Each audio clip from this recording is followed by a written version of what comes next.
नमस्कार, मैं गौरव जोशी श्रीमती मोहरी देवी तापड़िया गर्ल्स कॉलेज जसवंतगढ़ के इस यूट्यूब चैनल पर आपका हार्दिक स्वागत करता हूं। हम पढ़ रहे हैं उपकार्य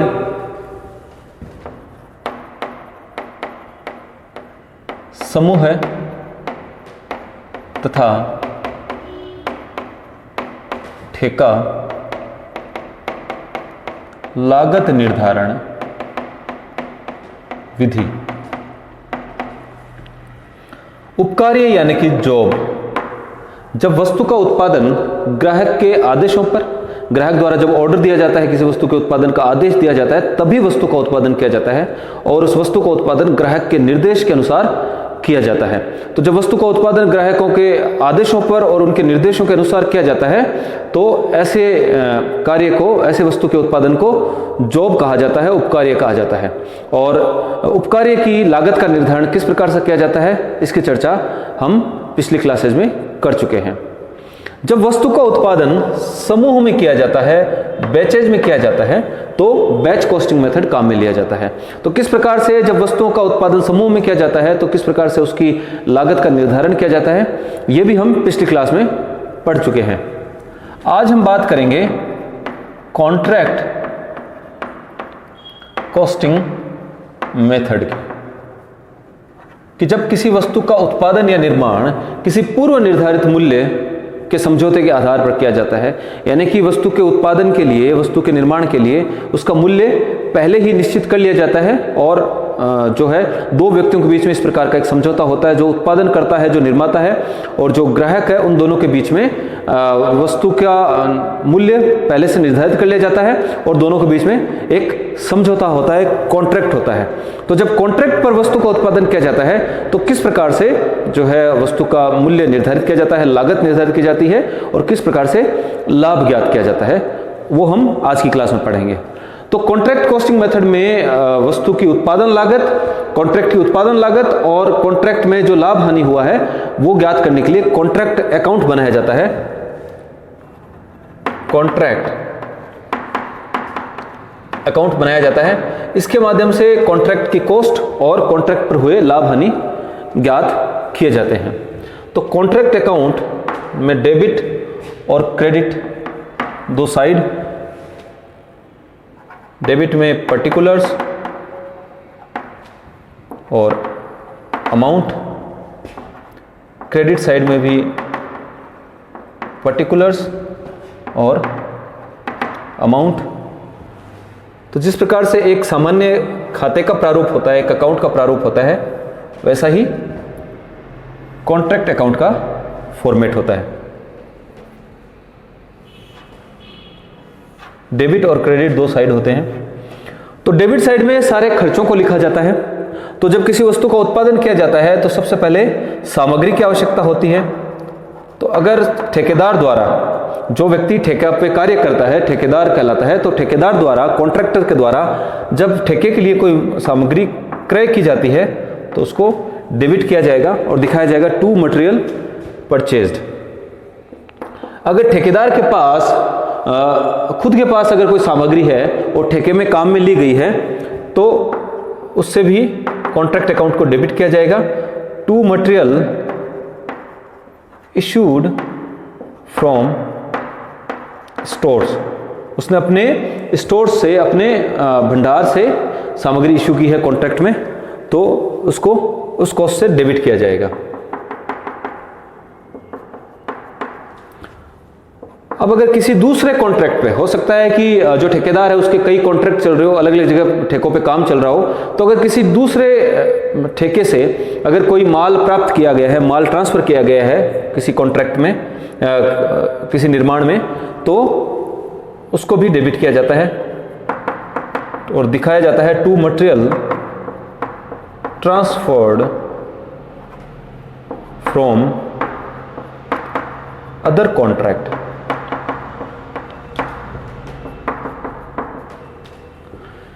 इसके बाद जब मजदूरी चुकाई जाती है तो मजदूरी के संबंध में मजदूरी से डेबिट किया जाएगा टू वेजेस। और अगर किसी प्रकार की मजदूरी वर्ष के अंत में या ठेका पूर्ण होने के बाद अगर कोई आउटस्टैंडिंग है तो उसका भी एडजस्टमेंट किया जाएगा, उसको मजदूरी में ऐड किया जाएगा। तो आउटस्टैंडिंग वेजेज को भी ऐड किया जाता है ठेके की वास्तविक लागत ज्ञात करने के लिए। अब सामग्री और जो श्रम है वो प्रत्यक्ष लागत कहा जाता है, डायरेक्ट एक्सपेंसेज है ये। अगर कोई अप्रत्यक्ष व्यय हुए हैं, कोई निर्माण के संबंध में, कोई अप्रत्यक्ष सामग्री काम आई है, अप्रत्यक्ष श्रम काम आया है, जहाँ पर कॉन्ट्रैक्ट का काम चल रहा है वहाँ पर अगर कोई गार्ड नियुक्त किया गया है, कोई साफ सफाई के कर्मचारी नियुक्त किए गए हैं, तो ऐसा उन लोगों को चुकाई गई मजदूरी अप्रत्यक्ष मजदूरी कहलाती है। तो कोई अप्रत्यक्ष सामग्री, कोई अप्रत्यक्ष मजदूरी, कोई उत्पादन या निर्माण के कोई अन्य अप्रत्यक्ष व्यय, कोई प्रशासनिक व्यय अगर हुए हैं ठेके के संबंध में तो उनको भी डेबिट किया जाता है। और टू इनडायरेक्ट एक्सपेंसेज, अप्रत्यक्ष व्ययों के नाम से इनको दिखाया जाता है।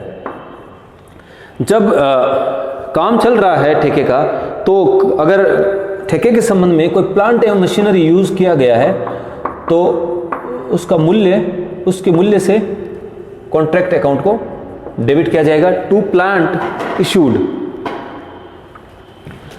अगर कोई कार्य उप ठेके पर दिया गया है जो ठेकेदार द्वारा स्वयं नहीं किया जा सकता, किसी अन्य कॉन्ट्रैक्टर को कोई काम दिया गया है ठेके के संबंध में, तो इसको टू सब कॉन्ट्रैक्ट कॉस्ट के रूप में डेबिट किया जाएगा।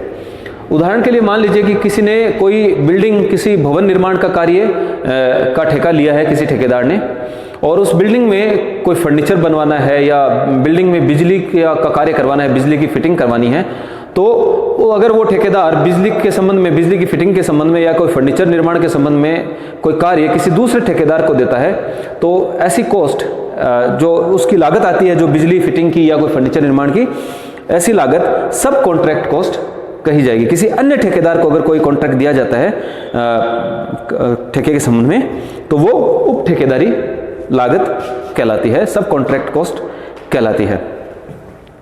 अगर कोई ठेके के संबंध में कोई एक्स्ट्रा काम किया गया हो, पहले समझौता नहीं हुआ हो, लेकिन जब कॉन्ट्रैक्ट का काम चल रहा हो, जब निर्माण का काम चल रहा हो, तो उस दौरान अगर कोई एक्स्ट्रा, कोई अतिरिक्त काम करना पड़ जाए ठेकेदार को, तो उसकी लागत से भी कॉन्ट्रैक्ट अकाउंट को डेबिट किया जाता है। To cost of extra work done, तो अतिरिक्त काम के संबंध में भी जो है ठेके की लागत को डेबिट किया जाएगा। अब कुछ मदों से कॉन्ट्रैक्ट अकाउंट को क्रेडिट किया जाएगा। अगर जो मटेरियल परचेज किया है वो मटेरियल, अगर साइट पे कोई मटेरियल बच जाए तो इसको बाय मटेरियल एट साइट से क्रेडिट किया जाएगा। क्योंकि जितना मटेरियल खरीदा है उसमें से अगर कोई मटेरियल बच गया, साइट पे बच गया, तो उससे सामग्री की लागत को कम कर दिया जाएगा, इसलिए इसको क्रेडिट किया जाता है बाय मटेरियल एट साइट। अगर कोई मटेरियल जिस प्रकार से स्टोर से इश्यू करवाया गया है कॉन्ट्रैक्ट के संबंध में, उसी प्रकार अगर कॉन्ट्रैक्ट से वापस स्टोर को रिटर्न कर दिया गया है कोई सामग्री, तो उसकी लागत को कम किया जाना चाहिए। इसलिए अगर कोई मटेरियल ट्रांसफर हुआ है, रिटर्न हुआ है स्टोर्स को, तो उससे कॉन्ट्रैक्ट अकाउंट को क्रेडिट कर दिया जाएगा by material return to stores. इससे इसको कॉन्ट्रैक्ट अकाउंट को क्रेडिट कर दिया जाएगा, लागत कम कर दी जाएगी। अगर जहां काम चल रहा है, जिस कॉन्ट्रैक्ट के संबंध में हम बात कर रहे हैं, उस निर्माण कार्य से, उस कॉन्ट्रैक्ट से अगर किसी दूसरे कॉन्ट्रैक्ट पर मटेरियल ट्रांसफर किया गया है, तो इससे भी कॉन्ट्रैक्ट की कॉस्ट को कम कर देना चाहिए, इसको क्रेडिट किया जाना चाहिए। अगर मटेरियल का ट्रांसफर किया है किसी दूसरे कॉन्ट्रैक्ट पर, मटेरियल ट्रांसफर्ड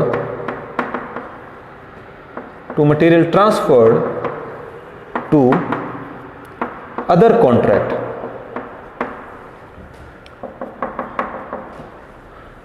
अब जो प्लांट काम में लिया गया है उस प्लांट की जो क्लोजिंग वैल्यू क्या है, इस प्लांट का काम पूरा होने के बाद में क्या वैल्यू है, उससे इसको क्रेडिट किया जाना चाहिए। प्लांट एट साइट, काम पूरा होने के बाद में प्लांट का वैल्यूएशन क्या रहा, प्लांट की क्या वैल्यू रही, उससे क्रेडिट किया जाना चाहिए। इससे क्या होगा, जो मूल्य ह्रास है, जो डेप्रिसिएशन है, उससे कॉन्ट्रैक्ट डेबिट हो जाएगा। कॉन्ट्रैक्ट की लागत में मूल्य ह्रास शामिल कर लिया जाएगा प्लांट और मशीनरी का। ये इसका ओपनिंग बैलेंस हो गया, ये क्लोजिंग बैलेंस हुआ, तो जो डिफरेंस है वो डेप्रिसिएशन कॉन्ट्रैक्ट की कॉस्ट में ऐड हो गया। तो प्लांट एट साइट अगर दिया गया है तो उससे कॉन्ट्रैक्ट अकाउंट को क्रेडिट किया जाना चाहिए। कॉन्ट्रैक्ट अकाउंट बनाने के बाद में हमको ये पता चल गया कि कॉन्ट्रैक्ट की कॉस्ट क्या है। सभी खर्चों से कॉन्ट्रैक्ट को डेबिट कर दिया गया है और जो लास्ट में बचा है बैलेंस मटेरियल का, प्लांट का, कोई एसेट्स का, उससे कॉन्ट्रैक्ट को क्रेडिट कर दिया गया। ऐसा करने से कॉन्ट्रैक्ट की कॉस्ट ज्ञात हो गई।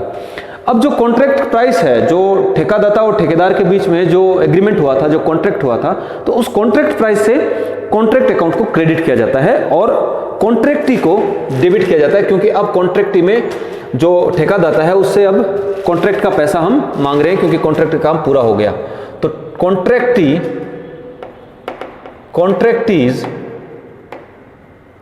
पर्सनल अकाउंट डेबिट, कॉन्ट्रैक्टी को डेबिट करेंगे क्योंकि अब ये देनदार हो गया है, ठेके का पैसा हम मांगते हैं, इसमें ठेकेदार मांग रहा है। तो contractee's personal account debit to contract account, contract account के अगेंस्ट, कॉन्ट्रैक्ट के अगेंस्ट अब कॉन्ट्रैक्टी से पैसा मांग रहे हैं, इसको कॉन्ट्रैक्ट है पूरा करके दे दिया गया है।